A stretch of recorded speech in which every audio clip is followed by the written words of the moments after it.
De entrada, debería decir que a veces soy un desastre y otras funciono bien.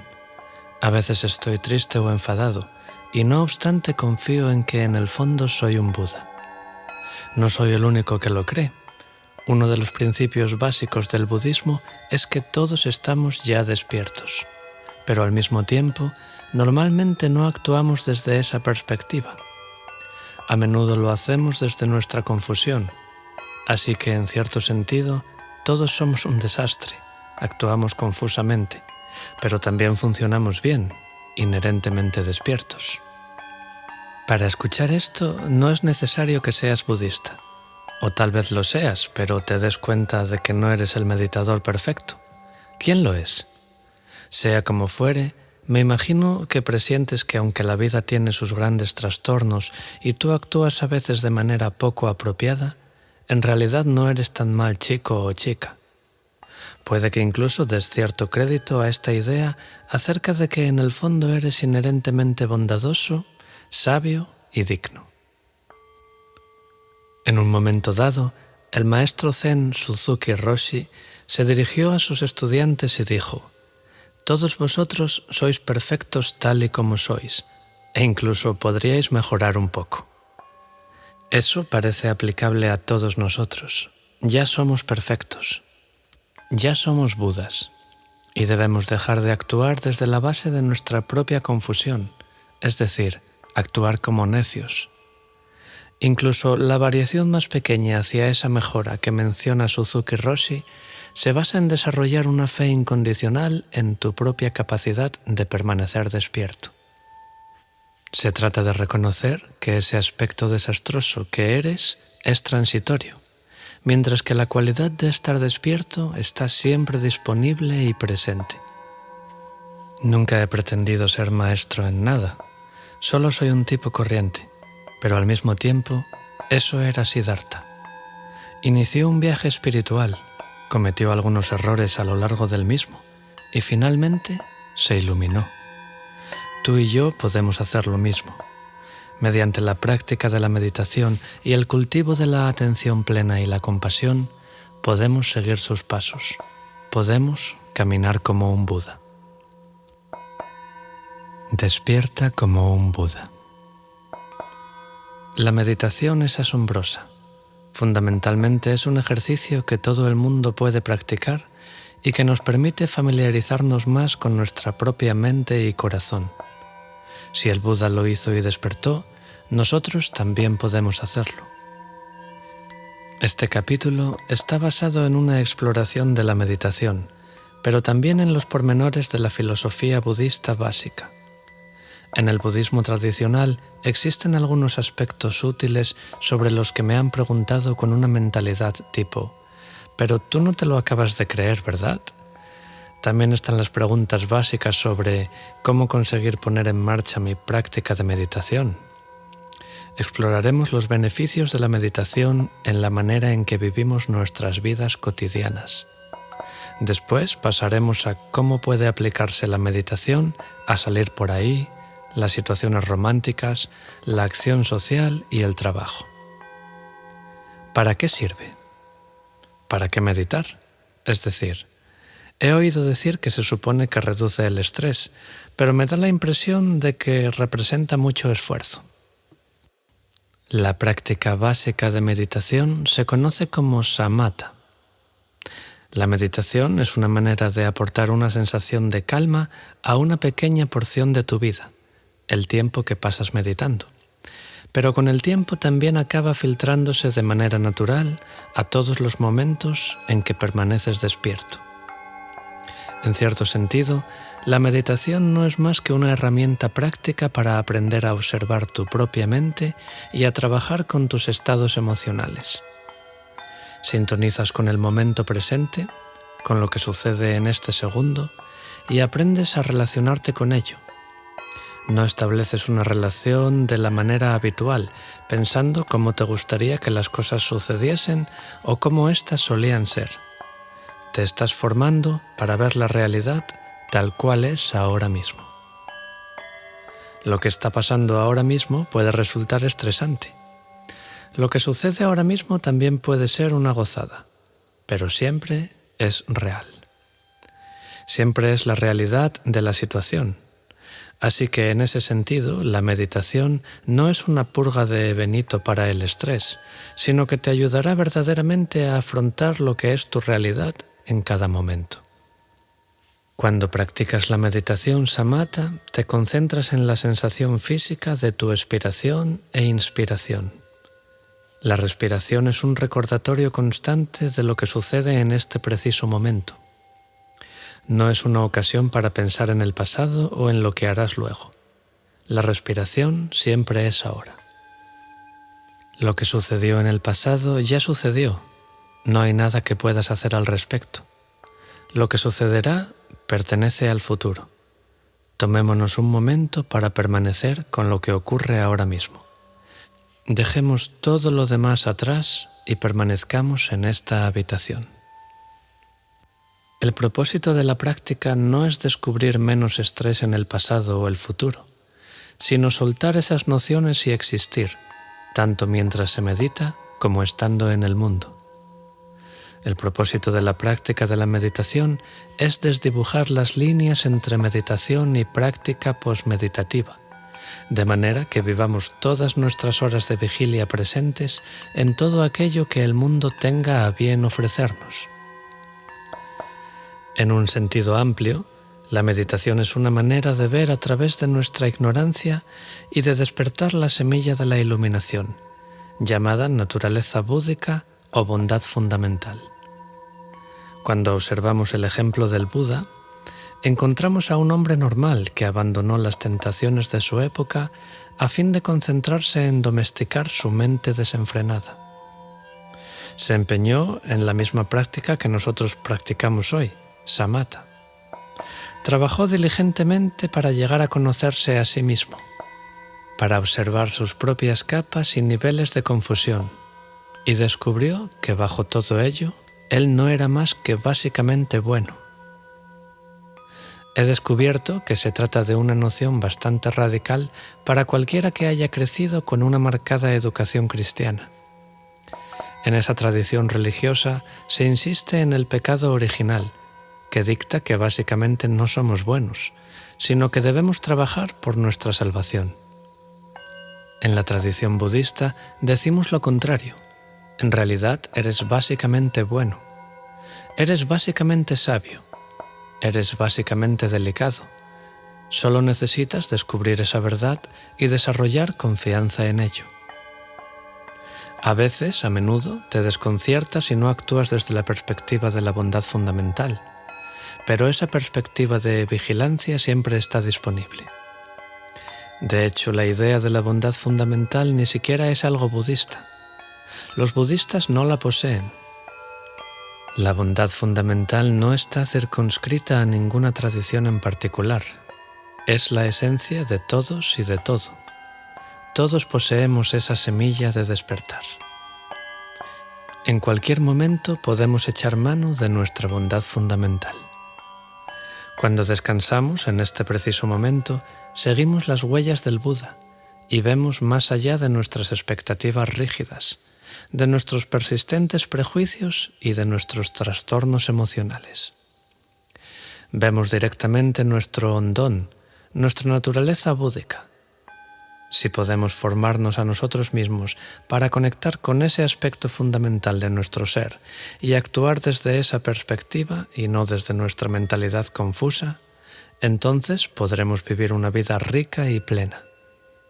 Estaremos despiertos, que es esencialmente de lo que hablamos cuando tratamos acerca de la noción budista de alcanzar el nirvana. No obstante, debería puntualizar que en realidad la meditación cuesta, no lo negaré. Cuando te sientas para meditar, puedes experimentar más chaparrones de pensamientos que una incesante lluvia de bondad. Como consecuencia de esa dificultad, a los principiantes les puede resultar complicado mantener una práctica de meditación regular de, digamos, entre 10 y 20 minutos diarios. El maestro budista tibetano Chogyam Trungpa Rinpoche señaló en una ocasión: si pudieras poner el 100% de tu corazón a observarte a ti mismo, conectarías con esa bondad incondicional. Pero si solo consigues dirigirte a esa situación en un 50%, estarás intentando regatear con la misma y no sacarás mucho provecho de ella. Por ello, y aunque resulte difícil, debemos invertir el 100% de nuestra energía en observar nuestro estado básico de manera que podamos tener una experiencia de nuestra bondad en lugar de una comprensión intelectual de la misma.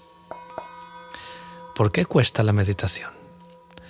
Bueno, pues porque existen 3 obstáculos principales que parecen interponerse en nuestro camino cuando utilizamos esta herramienta para observarnos a nosotros mismos. Primero, pereza. A veces te despiertas antes con intención de meditar, pero la verdad es que estás de maravilla en la cama y sería mucho más fácil dedicar 20 minutos más a dormir. Esa es la vieja pereza de siempre. Eso es lo que sucede cuando tenemos algo pendiente que no nos acaba de seducir. A veces puede ser una gozada sentarse a meditar y puedes permanecer con la respiración, pero a menudo es un tormento y te cuesta regresar a la respiración o tal vez surgen emociones difíciles o simplemente te pierdes en fantasías la mayor parte del periodo de meditación. Todo ello es muy normal y le sucede a todo el mundo. No es raro sentir cierta aversión por la meditación, y el resultado de ello es la pereza. Tengo la teoría de que si entrara en una habitación llena de meditadores y pidiese que levantasen las manos aquellos que experimentan esta forma de obstáculo, no habría ni uno que dejase de hacerlo. Si continuara preguntando, ¿quién de los aquí presentes se considera el peor meditador del mundo?, volverían a levantarse muchas manos. Lo que hay que recordar al abordar el tema de la pereza es no ponerse duro con uno mismo.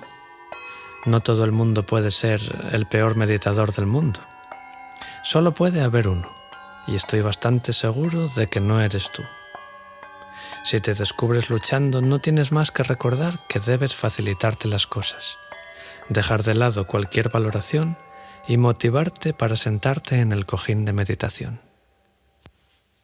Segundo, trajín incesante. En Nueva York todo el mundo se cree la persona más ocupada del mundo. En esta ciudad siempre hay algo en marcha. Es muy fácil llenar todos los instantes del día de actividad. Y aunque no vivas en una gran ciudad, también puedes ocupar todo tu tiempo viendo a amigos, poniéndote al día, trabajando hasta tarde o realizando tareas básicas como la compra o lavar la ropa. Trajinar arriba y abajo es muy fácil. Parece que cuanto más viejo te haces, más te ocupas con responsabilidades laborales, compromisos románticos, familia y demás. El obstáculo del trajín incesante suele manifestarse en el pensar que uno no tiene tiempo para meditar. Por ejemplo, te levantas por la mañana y crees disponer de tiempo para meditar, pero de repente caes en la cuenta de que debes enviar varios correos antes de ir a trabajar. Luego vas al trabajo a todo correr y te sumerges en una jornada frenética, aunque te comprometes a meditar cuando vuelvas a casa. Justo cuando estás a punto de salir del trabajo, tus compañeros te invitan a ir a tomar algo a la salida. Una copa o una caña no pueden hacerte daño, consideras, así que la aceptas. Pero esa copa se convierte en 2 y luego vuelves a rastras a casa convencido de que meditarás cuando se te despeje la cabeza. Te preparas un té y sabes que te pondrás a meditar en cuanto hayas llamado a tu madre. Hace tiempo que no hablas con ella y le debes esa llamada. Tras acabar de hablar por teléfono con tu madre, dispones de algo de tiempo para meditar, pero llevas todo el día sin ducharte y hueles, así que a la ducha que vas. Sales de la ducha y te fijas en la hora. Se ha hecho muy tarde, estás agotado y piensas, bueno, imagino que meditaré por la mañana. A la mañana siguiente te despiertas y todo vuelve a comenzar. Eso es el trajín incesante. Es la idea de que todo lo demás es súper importante y no puede esperar, excepto tu práctica de meditación.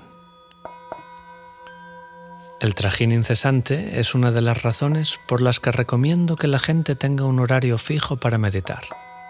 Si te dices, meditaré cada día a las 8 de la mañana, de lunes a viernes. Entonces lo tendrás en cuenta a la hora de planificar tu jornada. Ya no lo dejarás para más tarde continuamente. Así que recomiendo disponer de un horario fijo en el que meditar y convertirlo en prioridad. Tercero, desánimo. El tercer obstáculo comúnmente asociado con la práctica de la meditación es el desánimo. Como resulta difícil ponerse a ello y permanecer en el cojín de meditación, y como estamos tan acostumbrados a la gratificación instantánea, la meditación suele emprenderse y abandonarse con rapidez. Cuando iniciamos una práctica meditativa, pretendemos obtener resultados y soluciones inmediatas. Estamos acostumbrados a las soluciones rápidas. Si tu ordenador se estropea, se lo llevas a alguien que te lo devuelve en cuestión de horas, reparado. Si necesitas libros para la escuela, puedes encargarlos y que te los envíen a casa al día siguiente. Este año hubo un importante porcentaje de personas que adquirieron automóviles de lujo a través de sus teléfonos móviles. Los vehículos se hacían a medida siguiendo las instrucciones transmitidas por los móviles y se entregaban en el domicilio de los clientes poco después. Nos hemos acostumbrado a obtener resultados rápidos con un mínimo esfuerzo. La meditación es un camino tan gradual que no se aprecian resultados rápidos. No es algo que puedas probar una vez al mes con la esperanza de convertirte mágicamente en un experto. Para empezar, no hay nada en lo que ser un experto. Se trata de estar con la propia mente. Eso es todo. Así que cualquier momento que pases con tu propia mente será un buen momento.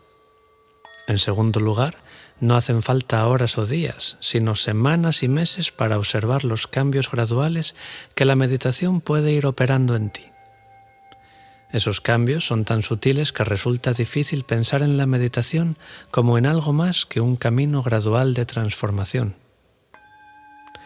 El principal antídoto para todos esos obstáculos es contar con una intensa motivación para practicar. Así que para contestar a la pregunta original, ¿para qué meditar?, diría que se trata de algo muy personal. En mi caso, veo que a lo largo de los años la meditación me ha hecho más amable, o como poco, menos atontado. Veo que ha hecho que esté más presente, no solo con la respiración al meditar, sino en conversaciones con amigos y familia, en los momentos difíciles de mi vida, cuando beso a alguien y disfruto de la compañía de esa persona. Me ha proporcionado la capacidad de disfrutar mi vida y sentirme satisfecho en el momento presente, independientemente de si lo que experimento es convencionalmente bueno o malo, divertido o doloroso. Todos tenemos nuestra propia motivación para meditar. Al principio, pudiera ser algo tipo, no quiero andar tan estresado, o quiero aprender a sentirme cómodo con las intensas emociones que siento. Ambos motivos son estupendos. Con el tiempo, puedes descubrir que tu motivación cambia. Al principio te metiste en la meditación para mejorarte, pero poco a poco tu corazón se ha ido abriendo y observas que la meditación tiene un efecto positivo en tu vida. Tu motivación pudiera pasar a ser algo tipo, quiero aprender más sobre mí mismo y a estar más presente con los demás, o quiero poder beneficiar al mundo, y para ello deseo experimentar mi bondad fundamental. La cuestión es que has de meditar por una razón que te parezca adecuada y destinar el tiempo necesario que permita que tu práctica de meditación se ajuste a esa motivación. Como es un camino tan gradual, has de ser paciente e invertir las horas necesarias para que tenga su efecto. Cuando consigues hacerlo, reflexionas y te dices, me parece que esto de la meditación funciona. Puede que hagan falta semanas, meses o incluso años, pero si puedes mirar atrás y decir, me está cambiando en términos positivos, entonces te sentirás motivado para continuar con ello durante mucho tiempo. Aprender a estar contento. ¿Existe una relación entre felicidad y meditación? Sí. La belleza de la práctica de la meditación radica en que podemos aprender a estar más presentes en nuestro mundo. Es una práctica sencilla, pero eso también significa que es muy factible. Tal como dije antes, puedes observar resultados positivos en tu práctica de meditación tras un periodo de tiempo. Si acabas siendo más amable, más compasivo o estando más presente en tu vida cotidiana, eso me parece a mí una forma de felicidad. Al principio, quizá pienses que la meditación es como tomarse una píldora. Tal vez pienses que si te sientas en meditación durante cierto tiempo cada día, será algo así como tomarte una píldora de la felicidad. Ese tiempo en el cojín debería traducirse en menos estrés y más felicidad. En ese caso, estás buscando una solución facilona. La diferencia entre atiborrarse a pastillas y meditar es que esto último tiene tendencia a filtrarse hasta la médula. No solo estás prescribiendo un remedio para tu sufrimiento temporal, sino empezando a observar tu sufrimiento general. Eso significará que tal vez al principio no veas una conexión entre meditación y felicidad. Al principio ves una conexión entre la meditación y tu caótica y confusa mente. Incluso puedes llegar a pensar que la meditación te ha atontado más de lo que estabas. Pero poco a poco, en tu práctica meditativa, va teniendo lugar una progresión natural, pasando de ser algo que haces en un cojín, que pudiera o no aportarte alegría, dependiendo de cómo esté tu mente ese día, a algo que se convierte en parte esencial de una vida basada en el contento. Esta transición se debe a la sencilla habilidad que vas desarrollando, atención plena. En tibetano, a la atención plena se la denomina trempa, que cuenta con una traducción más larga, la capacidad de mantener la atención en algo. Ese algo puede ser la respiración, como en la meditación samatha, o una imagen, o una varilla de incienso. Pero también puede tratarse de aspectos más viscerales de tu vida cotidiana. Por ejemplo, puedes emprender una sencilla práctica de atención plena poniéndote un M&M en la boca. No lo mastiques ni lo tragues. Deja que se disuelva en la boca. Presta atención a los sabores cambiantes que tienen lugar al irse consumiendo. Fíjate en el sabor del colorante y en el del chocolate. Cuando te des cuenta de que empiezas a soñar despierto o de que tu mente comienza a confeccionar listas de todas las cosas que debes hacer, devuelve la atención a la sensación del M&M disolviéndose. Cuanto más nos formamos, tanto en meditación samatha formal como en otros aspectos de la vida, para mantener la atención en lo que sucede en este preciso momento, más empezamos a apreciar los detalles de nuestra vida. Nos ralentizamos mentalmente lo suficiente como para darnos cuenta de la magia de cada instante. Eso puede implicar levantar la mirada y fijarse en los ejemplos arquitectónicos que te rodean mientras echas una carrera. O puede significar pasar un rato con tu sobrina pequeña y estar totalmente presente con ella mientras trata de articular lo que le pasa por la cabeza. O quizás escuchar verdaderamente a alguien que intenta comunicarte malas noticias. En cada uno de esos escenarios, si eres capaz de estar totalmente presente, totalmente atento a lo que sucede, puedes llegar a descubrir que experimentas felicidad. El maestro zen Seung Sahn contaba muchas historias sobre el Buda durante su enseñanza. Señaló en una ocasión que el Buda dijo: «Si mantienes una mente clara momento a momento, entonces obtendrás felicidad de todas partes». En este contexto, felicidad significa apreciar el mundo tal cual es, sin etiquetarlo como bueno o malo. La perspectiva de la bondad fundamental es que este momento ya es sagrado y maravilloso siempre que podamos sintonizarnos con su belleza innata. Si podemos tener fe en que poseemos bondad fundamental y que todo lo que hallamos en la vida también la tiene, entonces cualquier instante cuenta con el potencial de ser sagrado. Me gustaría dejar claro que este nivel básico de felicidad es un importante objetivo para cualquier interesado en la meditación. Ahora bien, si te consideras budista, entonces ese contento cotidiano no es realmente el objetivo final. El objetivo de Siddhartha no era ser feliz. Su camino no conduce a la felicidad, sino que es un camino directo a la liberación del sufrimiento, de la ignorancia y de la confusión. Así pues, el nirvana no es ni felicidad ni infelicidad, sino que va más allá de ese tipo de conceptos dualistas.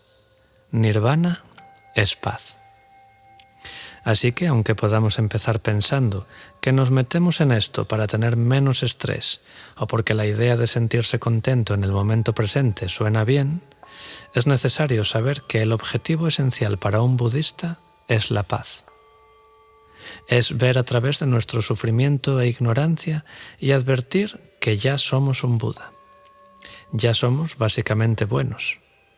Ese es nuestro estado innato. Cuanta más confianza desarrollemos en esa realidad, menos nos atrapará nuestra propia confusión. La liberación de la confusión es nirvana. A mí me suena bien. Una cultura sin distracciones. ¿Cómo estás presente en una era de distracciones constantes? Tras alcanzar la iluminación, se dice que el Buda se incorporó, recogió su cuenco de mendicante, se dirigió hacia un río cercano y lo tiró en él. Fue una declaración de que había renunciado a las posesiones mundanas, pero no puedo evitar pensar en que después de ese gesto debió complicársele la cuestión de comer. Sea como fuere, el cuenco del Buda hizo algo inesperado. En ese momento discurrió literalmente contracorriente, flotando en dirección contraria al caudal de agua. Imagino que el Buda captó la insinuación. Supo que todo lo que compartiese acerca de despertar a la propia mente y corazón iría literalmente a contracorriente de las normas sociales. No se equivocó. La idea de desarrollar atención plena, la capacidad de permanecer totalmente presente en medio de nuestro mundo ajetreado y caótico, suele considerarse como algo descabellado. Piensa en el número de distracciones que se han inventado solo en el último siglo. Podemos mirar la televisión, tenemos correos electrónicos que contestar, gatos a los que hacer gracias para subirlas a YouTube, y por si fuera poco, da la impresión de que cada año aumentan exponencialmente las oportunidades de distraerse. Es raro observar en la sociedad desarrollos que animen al permanecer atentamente concentrados en algo. En la actual cultura, la multitarea es lo que está pegando. Pareciera que ya no hacemos nada al 100%. Esta característica de la velocidad da a la vida una sensación de superficialidad. Nunca experimentamos nada por completo. Nadie se propone vivir una vida superficial. No es el objetivo de la mayoría de las personas. A través de la práctica de la meditación, podemos aprender a experimentar nuestras vidas al máximo. Podemos vivir una vida profunda con solo aprender a no distraernos.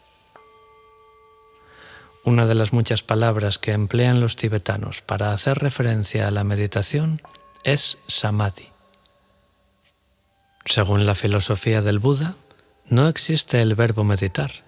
Solo hay un sustantivo, meditación.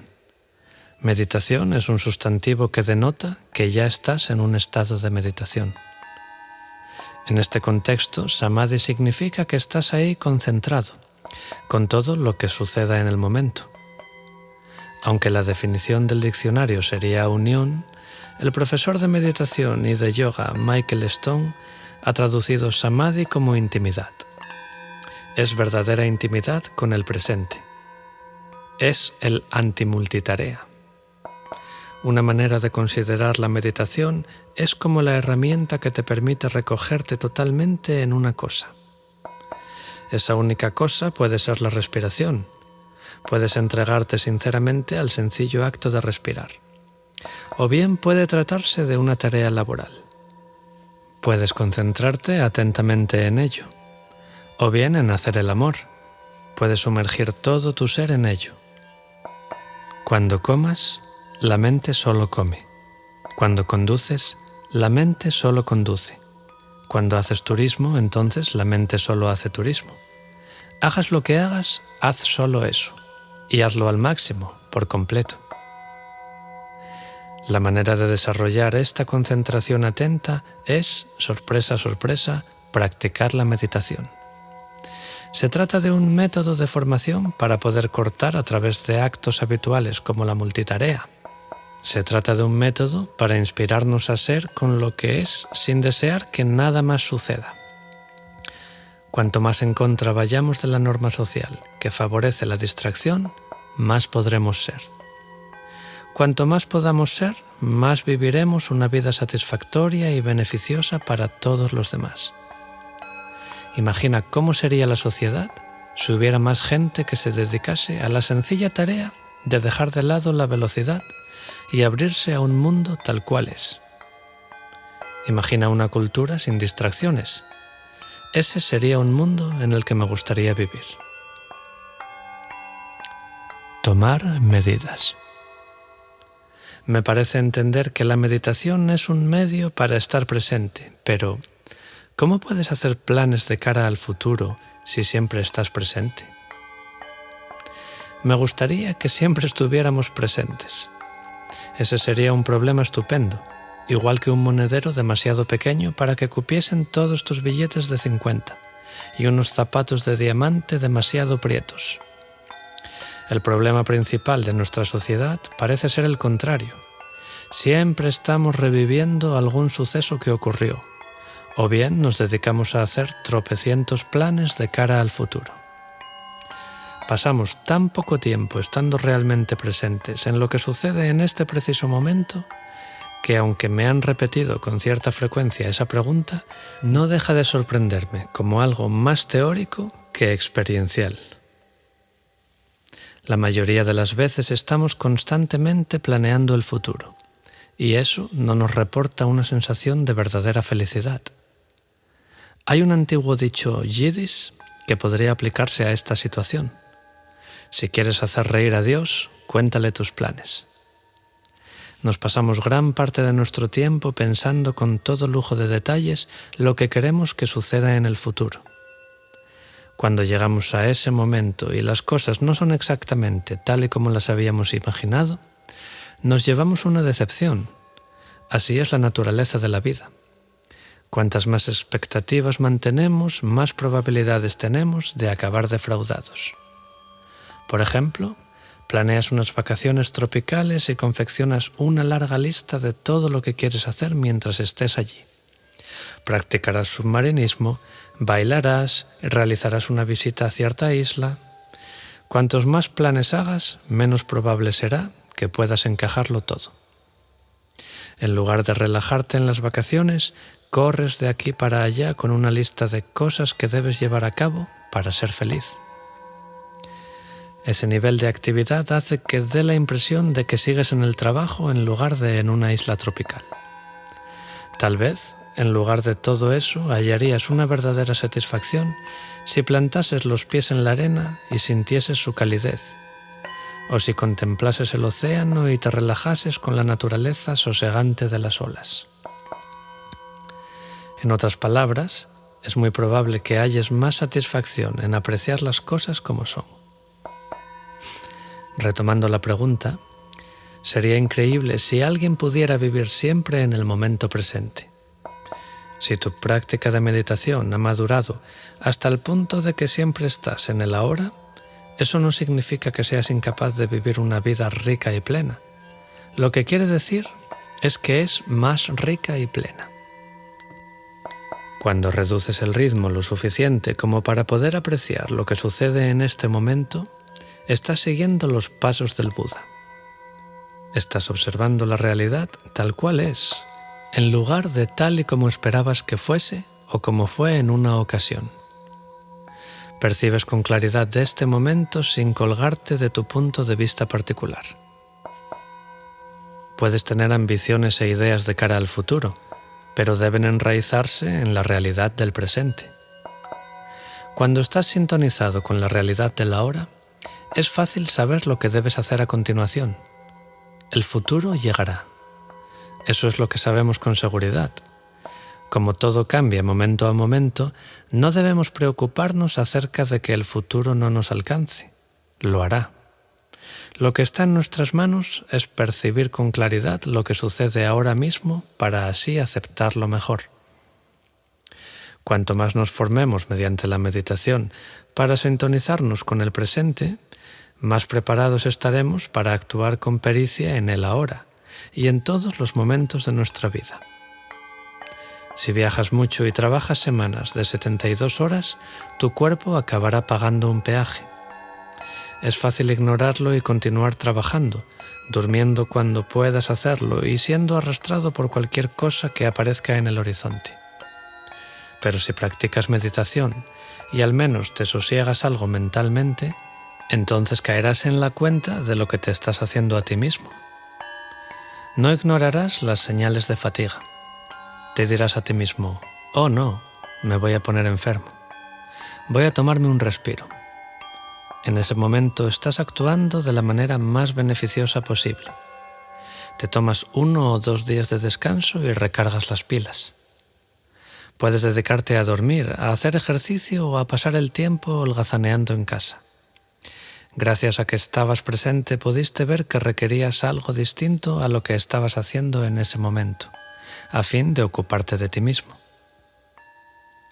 Cuando estás abierto a lo que sucede en este preciso momento, puedes discernir cuál es la mejor manera de actuar. Estás sintonizando con tu propia naturaleza despierta y puedes permitir que eso haga las veces de brújula moral de cara a lo que deberías hacer, sea descansar, salir por ahí, cambiar de profesión o lo que sea. La meditación nos proporciona la capacidad de percibir lo que es necesario que suceda para luego poder actuar. No se trata de un estado robótico en el que solo podamos procesar lo que sucede frente a nuestras narices.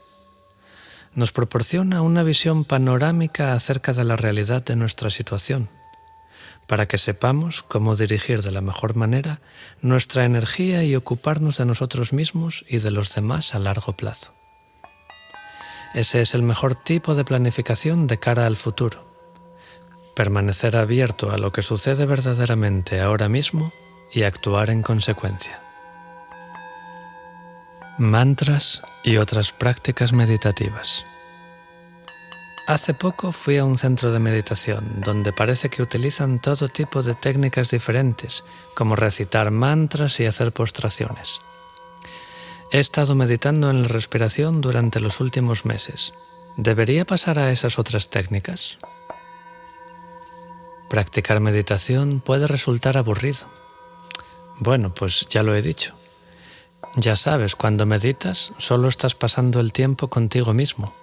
Así que si te aburres, no es que meditar sea aburrido, lo eres tú. Estoy bastante seguro de que ese es mi caso. Hace unos años dirigí un retiro de meditación. Los participantes no eran estrictamente principiantes. Habían asistido a un fin de semana introductorio antes de este. En un momento dado, una mujer levantó la mano y preguntó, ¿eso es todo? ¿Eso de seguir la respiración? ¿No hay nada más que podamos hacer? Sí, podría haberme puesto a hablar de la práctica de contemplación o de prácticas Vajrayana que podría aprender más adelante, incluyendo gestos de las manos y visualizaciones, pero mi respuesta inicial fue, sí, eso es todo.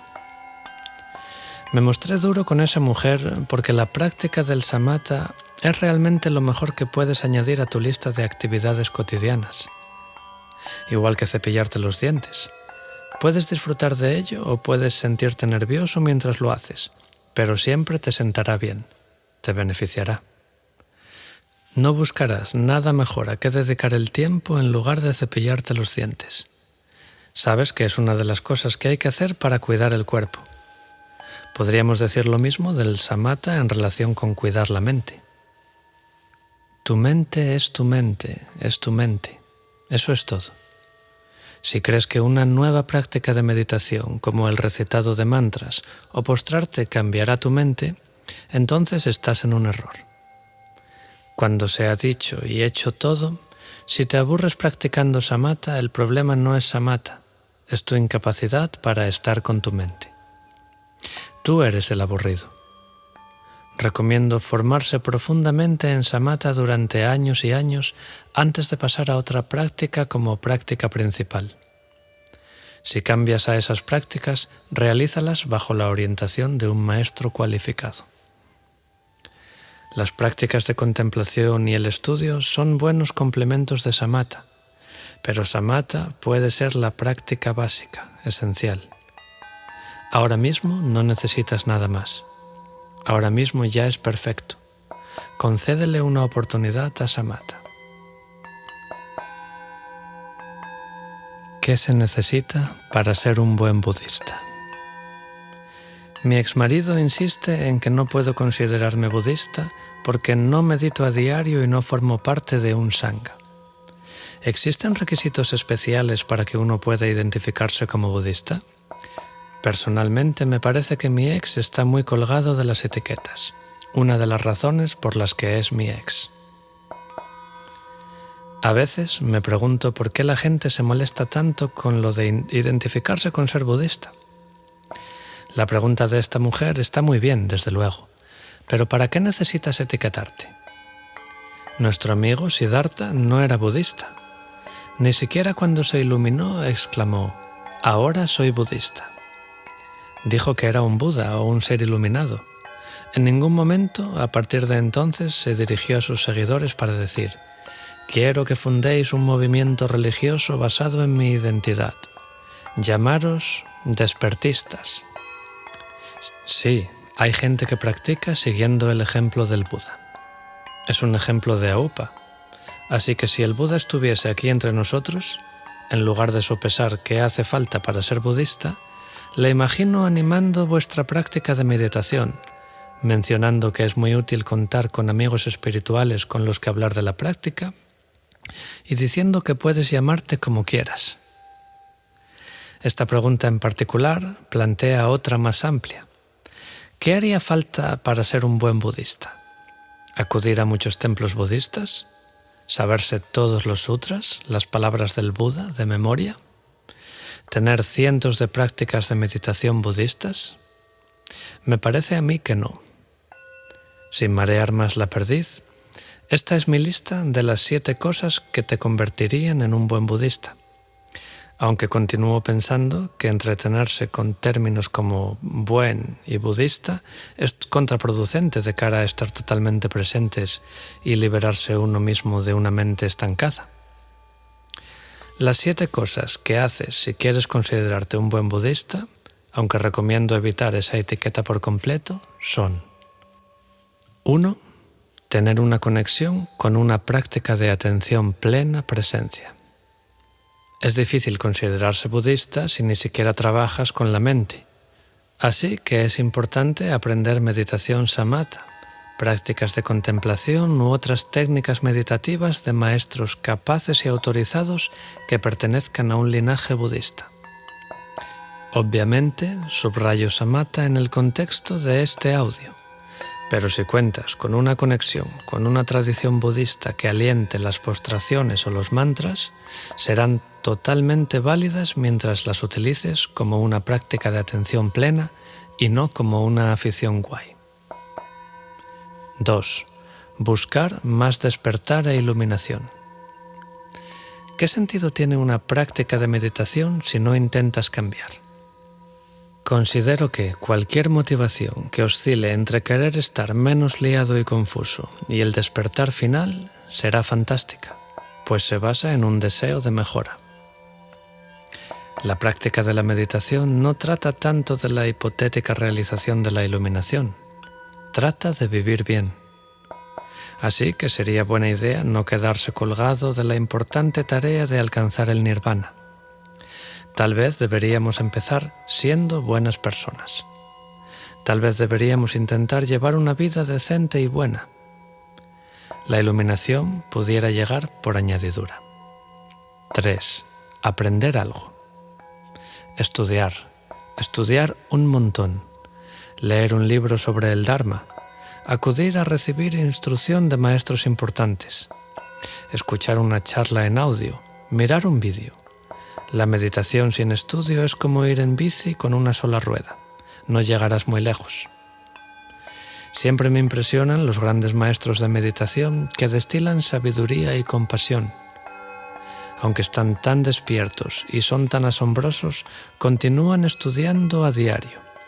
Tal y como dijo el gran erudito del siglo XI, Sakya Pandita, aunque fueses a morir mañana, todavía tendrías tiempo de aprender algo esta noche. Podemos aceptar su consejo y mejorarnos a través del estudio diligente del Dharma. La belleza acerca del Dharma es que podemos leer o escuchar lo mismo una y otra vez, pero si hemos cambiado entre tanto, nos llegará de una manera distinta. Algunos de mis libros dhármicos favoritos son los que he leído varias docenas de veces. Y cada vez que los releo, doy con un aspecto nuevo y pienso, nunca antes había caído en lo que quería decir este párrafo. No se trata de que las palabras hayan ido a parar al libro por arte de magia, sino que lo que sucede es que mi percepción de las enseñanzas es distinta a causa de los cambios sucedidos en mi propia experiencia. 4. Aprender de otros practicantes. Solo porque no sean un grupo de seres totalmente iluminados, no significa que no puedas aprender un montón de un sangha o comunidad de budistas. Puedo decir que para mí ha sido esencial contar con compañeros de viaje en el camino, con los que hablar de mi experiencia en la práctica meditativa y debatir cuestiones filosóficas, y que me señalen mis malos rollos. A veces la gente cree que el Buda es un buen ejemplo a seguir, que sus enseñanzas son estupendas, pero que todo ese rollo del sangha da mucha pereza. Si consideras qué tipo de gente se siente atraída a practicar meditación, verás que sobre todo se trata de personas que se han dado cuenta de que sufren de alguna manera. Así que todos tenemos eso en común y podemos apoyarnos en esa cuestión. Sé paciente con tu sangha. Además, siempre puedes utilizarlo como una herramienta para cultivar tu compasión. 5. Intentar no causar daño.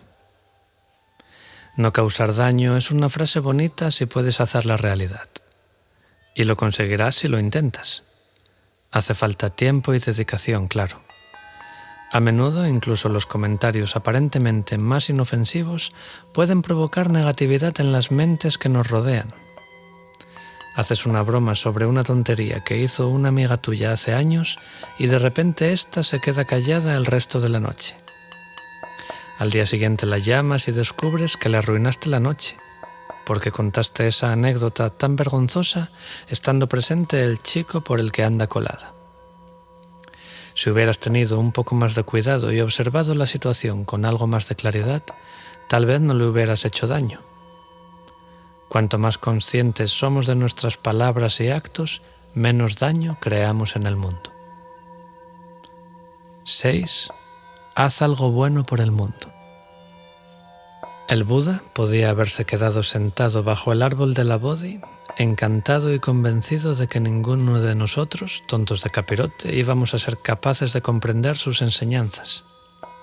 Pero en lugar de eso, se incorporó e intentó conducir a todos los que se encontraba hacia la iluminación. Vale, sí, todavía no somos Budas, pero además de intentar no fastidiar las cosas a nuestro alrededor, también podemos intentar plantar algunas semillas positivas. Aunque pueda parecer cursi, creo que incluso sonreírle a alguien que lo esté pasando mal tiene un efecto dominó parecido al del aleteo de una mariposa que provoca el ciclón en el otro extremo del mundo. Más adelante hablaremos más sobre acción social, pero creo que cada uno de estos capítulos se basa en la idea de que deberíamos intentar hacer algo bueno por el mundo. 7. Por último, pero no por ello menos importante, considera la práctica de la meditación como la práctica de tu vida. Es estupendo sentarse en un cojín durante un periodo de tiempo, cada día o cada semana. Pero ello no significará nada a menos que lo consideremos como una práctica, porque nos estamos formando durante las 23 horas y 40 minutos al día que no meditamos. Podemos llevar a cabo todo tipo de cosas espirituales externas para demostrar al mundo lo santos que somos, Pero si no nos tomamos a pecho las enseñanzas sobre sabiduría y compasión, entonces no estaremos más que esparciendo confusión con el pretexto del budismo. Y eso es una estupidez. Conozco a muchos budistas que son descuidados con su lenguaje, que empiezan a beber antes del mediodía y que tratan de fornicar de manera indiscriminada. No obstante, nunca les negaría el derecho a considerarse budistas, siempre que su motivación principal no sea abandonarse a hábitos negativos, sino despertar de los mismos. El camino budista es un sendero de cambio que se realiza trabajando con la propia mente y corazón. Si eso te interesa, considérate lo que gustes. Espero que estos 7 aspectos te orienten a la hora de determinar cómo te quieres manifestar como budista, y a que te esfuerces por encarnar las enseñanzas en lugar de limitarte a comprenderlas intelectualmente. Tanto si decides considerarte budista como si no, lo importante es que estás intentando despertar. Encontrar una comunidad. ¿Cuántos distintos linajes y tradiciones budistas existen? Son, claro está, resultado de diferentes contextos culturales y circunstancias históricas, y cada uno de ellos es una expresión única del Dharma. En muchos sentidos es estupenda tanta variedad, pero también puede resultar confuso. Si me interesara practicar budismo, ¿cómo podría elegir la tradición adecuada? ¿Cómo puedo separar las enseñanzas falsas de las verdaderas? Aunque las enseñanzas del Buda puedan tener su origen en la India, desde entonces se han difundido por el mundo. A semejanza del cristianismo, al echar raíces en distintos países, la doctrina ha ido cambiando y adaptándose para ajustarse a las normas culturales de los tiempos. Por ello, el budismo de Tailandia parece muy diferente del Tíbet. Hay incluso escuelas concretas de budismo, como el Zen, que parecen totalmente distintas dependiendo del país, como ocurre entre Corea y Japón. Las enseñanzas del Buda se fueron trasladando a nuevas tierras, pero no por ello se diluyeron ni perdieron su intensidad, sino que los principios específicos de la tradición se fueron modificando de manera que resultasen adecuados para la época y el lugar en que se recibían las enseñanzas. Esa es la razón por la que muchos maestros contemporáneos intentan aplicar la meditación al mundo de hoy en día, donde existe un constante bombardeo publicitario, donde existe Internet y donde contamos con vastos arsenales de armas para destruirnos entre nosotros y a la Madre Tierra.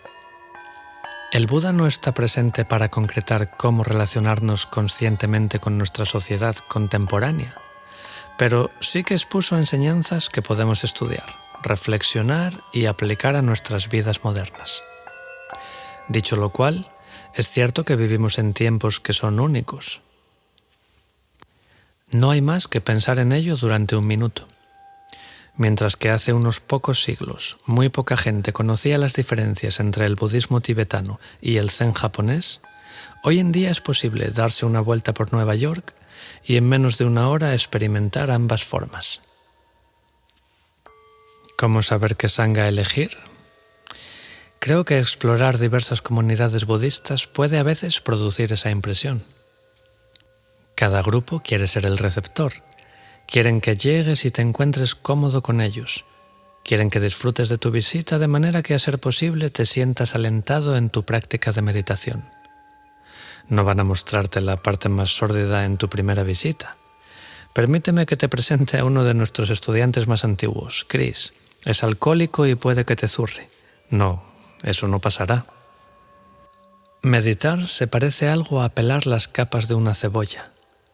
Cuando meditas estás ahí sentado y aunque parezca que no haces nada, de hecho estás empezando a conocer muy bien tu mente. Exploras tus manías y rarezas, tus formas de actuar y neurosis habituales, hasta el punto en que puedes llegar a pelar algunos de esos aspectos como harías con una capa de cebolla. Como en el cojín de meditación no haces más que regresar a la respiración, se parece algo a cuando tomas un cuchillo muy afilado para cortar tu confusión, eliminando un montón de capas. Te hallas sentado en el cojín y de repente emerge en tu mente una gran agitación emocional. No puedo creerme que me dejase. ¿Por qué? ¿Qué hice? Lo más conveniente es que reconozcas ese pensamiento y regreses a la respiración. Tal vez vuelva a aparecer una y otra vez. Tal vez tú regreses una y otra vez a la respiración. Con el tiempo, la neurosis que genera la sensación de no soy lo bastante bueno o ahí es donde la fastidié, empieza a disiparse. Estás empuñando el cuchillo de la meditación y eliminando esas capas de confusión externa de la misma manera que eliminarías capas de la cebolla. Tal vez te fijes en que las capas son muy finas. Tal vez veas que mientras lo haces ha caído otra capa.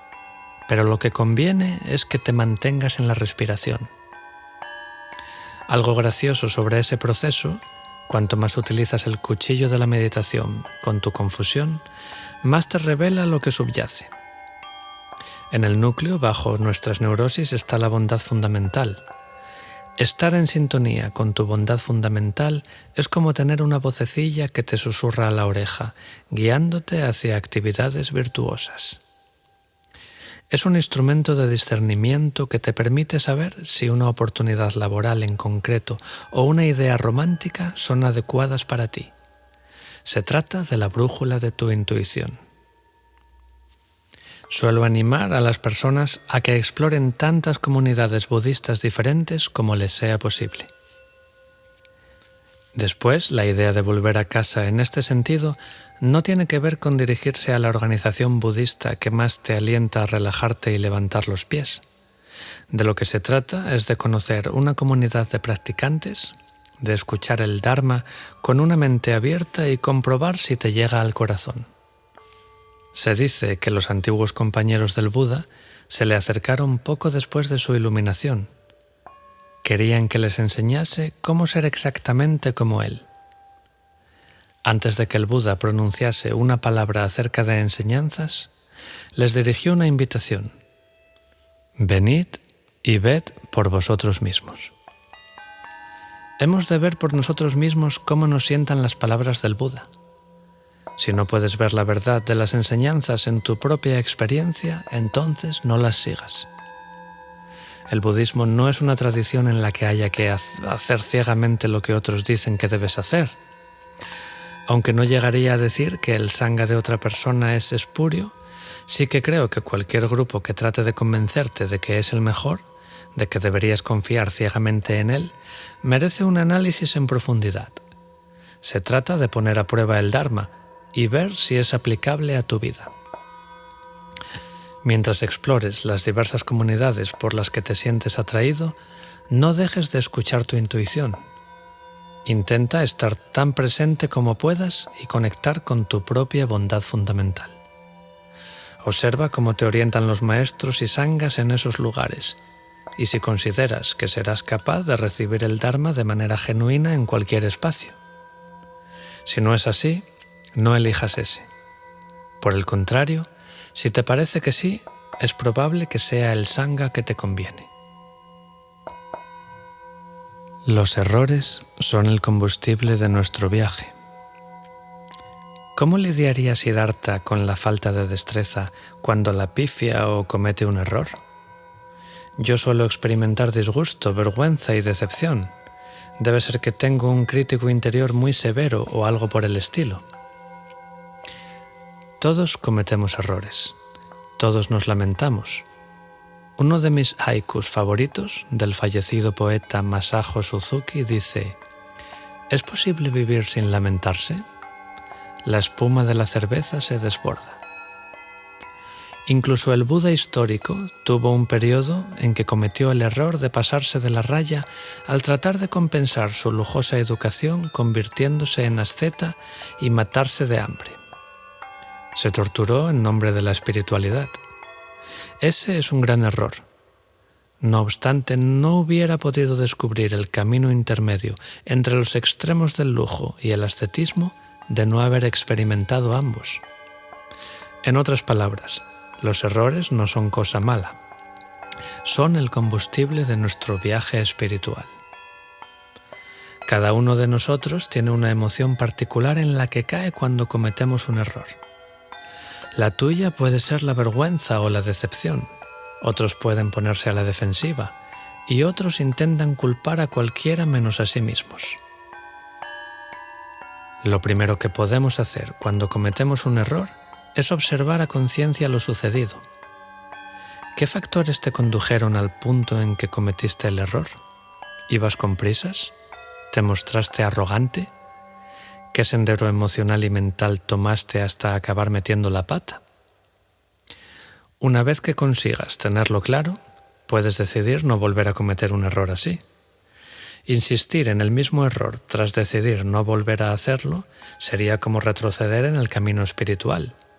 También es señal de que tu pesar no era genuino. A veces, cuando cometes un error, puede que sientas que hay mucha gente culpable del mismo.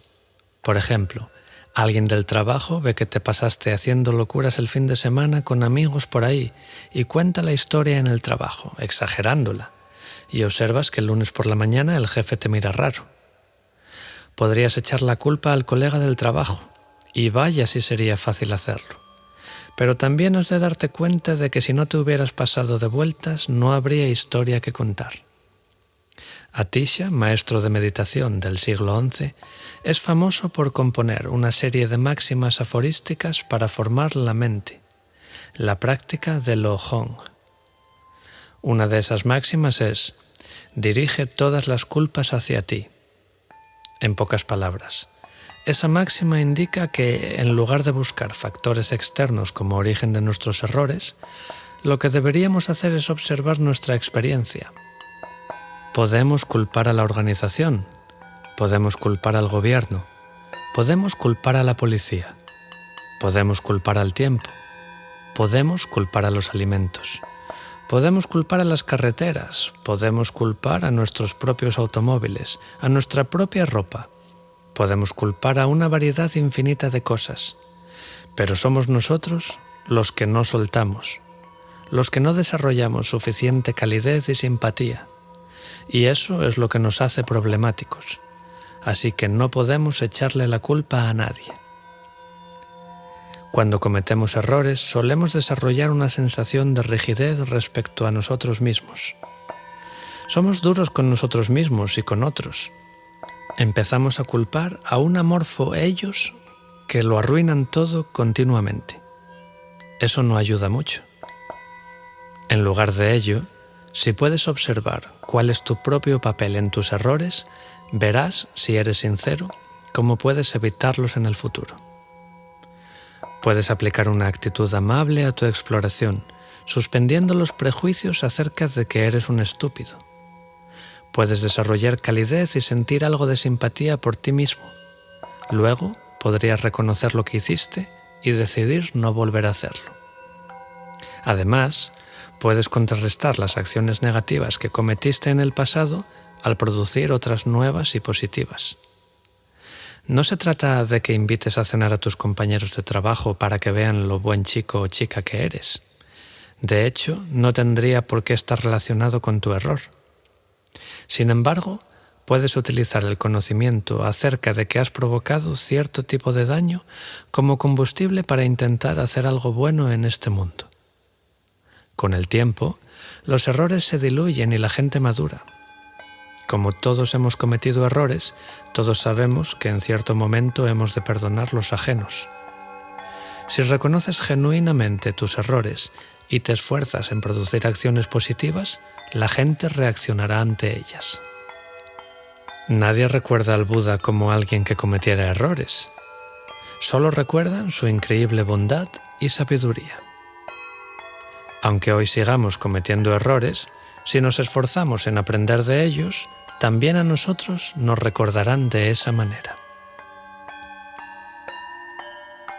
Quedar con tu mente. ¿De verdad he de meditar cada día?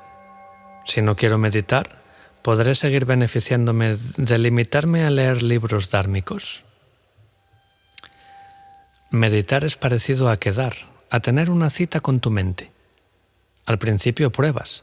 La primera cita es cuando te sientas para recibir instrucción meditativa inicial. Después de eso tendrás 3 respuestas. Me gusta y quiero volver a hacerlo. Lo odio e intentaré evitar mi mente de todas. O vale, está bien. Quizás pasar algo de tiempo con mi mente sea algo que vaya desarrollándose en mí. Imaginando que tú y tu mente pasáis de la primera cita, empezaréis a veros de vez en cuando. Tú y tu mente os reunís en vuestro lugar favorito, el cojín de meditación, y os dedicáis a vuestra actividad favorita, que es permanecer presente con la respiración. Sí, claro, a veces la mente se distrae, a veces tú te molestas por ello, pero sabes que quieres hacerlo, así que perseveras a pesar de los altibajos. Con el tiempo puede que veas más a tu mente al meditar con más regularidad. Al principio, tú y tu mente quedabais 1 o 2 veces a la semana, pero os habéis ido acostumbrando el uno al otro. Entablas amistad con la mente, queréis pasar más tiempo juntos, así que te sientas en el cojín más a menudo y durante más tiempo. La idea de meditar cada día quiere decir que te estás tomando en serio la relación. La estás convirtiendo en una prioridad, como si tuvieras un novio o novia fijo. Cuando pasa un día sin tener contacto con la mente, te sientes raro e incómodo. Anhelas ir al cojín y salir contigo mismo. Así que para responder a la primera mitad de la pregunta, no tienes que meditar a diario. Nadie te anulará la suscripción a la revista Buen Budista porque de vez en cuando no te sientes. Pero tal vez descubras que quieres sentarte a diario y eso también está bien. Así que, respecto a la segunda parte de la pregunta, cuando empiezas a ir en serio con la mente, tal vez quieras sacarla de la ciudad. El cojín de meditación es estupendo, pero ya vas allí continuamente. Es hora de sacarla a un buen libro dármico. Puedes dejar un libro cerca de donde meditas y otro junto a la cama. Igual quieres echar un vistazo al primero y leer unos cuantos minutos antes de iniciar tu sesión regular de meditación. Eso te proporcionaría una oportunidad de facilitarte la práctica o de aconsejarte cómo enfocar tu vida tras la meditación. También podrías querer hojear el otro justo al despertarte o antes de dormir. Leer, aunque solo sea un capítulo en esos momentos, te ayuda a realizar la transición de entrada y salida de la jornada. No obstante, algo que recomiendo es sacar y llevar a tu mente a un buen montón de libros dármicos. Si la variedad es la sal de la vida, entonces mantén tu relación con la mente animada y jugosa, aprendiendo todo lo que puedas sobre las enseñanzas. Cuando casas tu práctica de meditación con tu estudio del Dharma, progresas en el camino con más fluidez que si solo haces una de las dos cosas. Ofreciendo una respuesta más directa a la segunda parte de la pregunta, siempre puedes beneficiarte al leer o escuchar el Dharma. Pero tal vez puedas caer en la trampa de que se convierta en una tontería puramente teórica si no meditas a la vez. Al meditar estás llevando tu mente a eso sobre lo que lees, y lo cierto es que le encanta. Limitarse a leer o escuchar el Dharma es como hablar mucho de querer tener una relación. La meditación es liarse la manta a la cabeza y llevarla a cenar. Y para postre, leer o escuchar un buen audio o libro sobre el Dharma. Poner en marcha una práctica. ¿Algunas sugerencias sobre mantener la práctica de meditación en casa? La meditación no es un pasatiempo. Puedes tratarla como tal, pero si lo haces es que no comprendes lo esencial. De hecho, es una herramienta que puede ayudarnos a transformarnos en gente más delicada, amable, compasiva y consciente. Pero quiero hacer un descargo de responsabilidad. Si no estás interesado en cambiar como persona, no medites. La meditación es algo que te cambia, afortunadamente para mejor. Pone de relieve tus patrones y neurosis habituales y te ofrece una oportunidad para no sumergirte tanto en esas actividades. Te proporciona un espacio en la vida para que puedas abordar tu mundo desde una perspectiva fresca. Te ofrece una oportunidad para estar más presente con tu mundo y realizar lo sagrado que puede llegar a ser. La sacralidad no es solo una idea, es una experiencia. Tener una experiencia de sacralidad significa que experimentas un elemento de poder y dignidad en todo, incluyendo el bolígrafo que usas, el peine, el darte una ducha o conducir el coche. Si eso te dice algo, entonces es que necesitas contar con una práctica de meditación regular. No hay otro modo. Si quieres considerarla un pasatiempo, entonces medita una vez al mes o algo por el estilo. Te prometo que eso no perjudica. Sin embargo, si lo que quieres es emprender un proceso de transformación interior, entonces deberías aspirar a sentarte en meditación varias veces a la semana, siendo lo ideal a diario. La primera sugerencia que ofrecería en términos de conseguir poner en marcha una práctica de meditación regular en casa es crear un espacio para ello, tanto física como mentalmente. Físicamente significa despejar una zona en casa en la que puedas llevar a cabo una práctica de meditación consistente. Si lo deseas, puedes adquirir un cojín de meditación.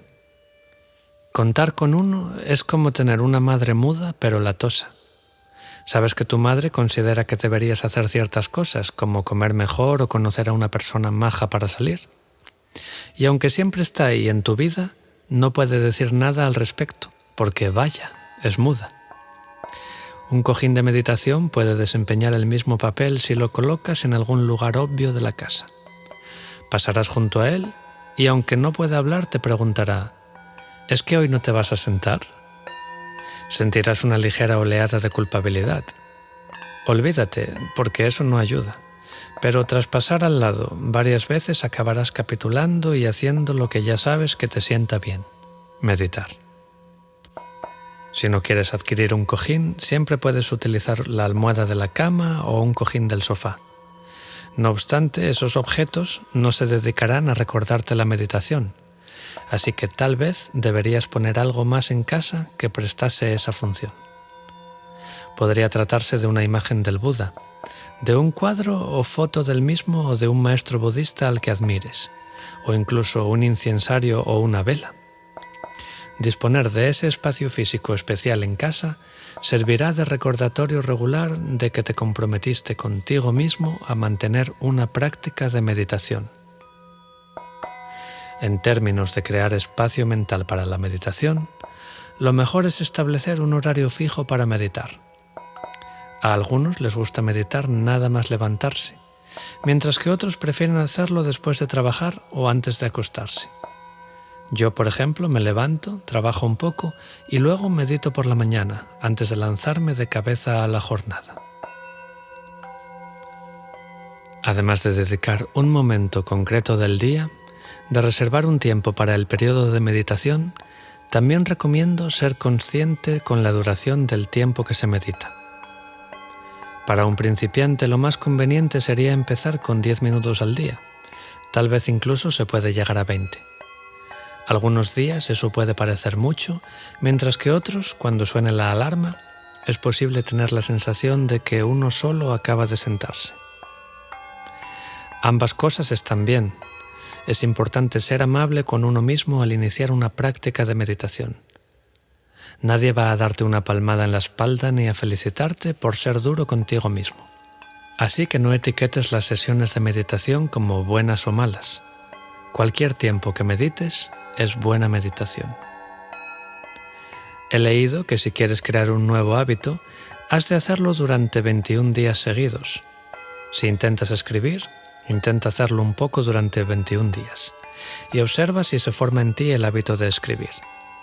Si lo que quieres es dejar de fumar, aspira a dejarlo durante 21 días y observa a ver si después de ese tiempo te resulta más fácil dejarlo del todo. En términos de meditación, creo que es una buena regla. Si te estás tomando en serio lo de iniciar una práctica, ponte como objetivo hacerlo durante 21 días seguidos. No pasa nada si te saltas uno por accidente, pero intenta realizar la serie completa de 21 días.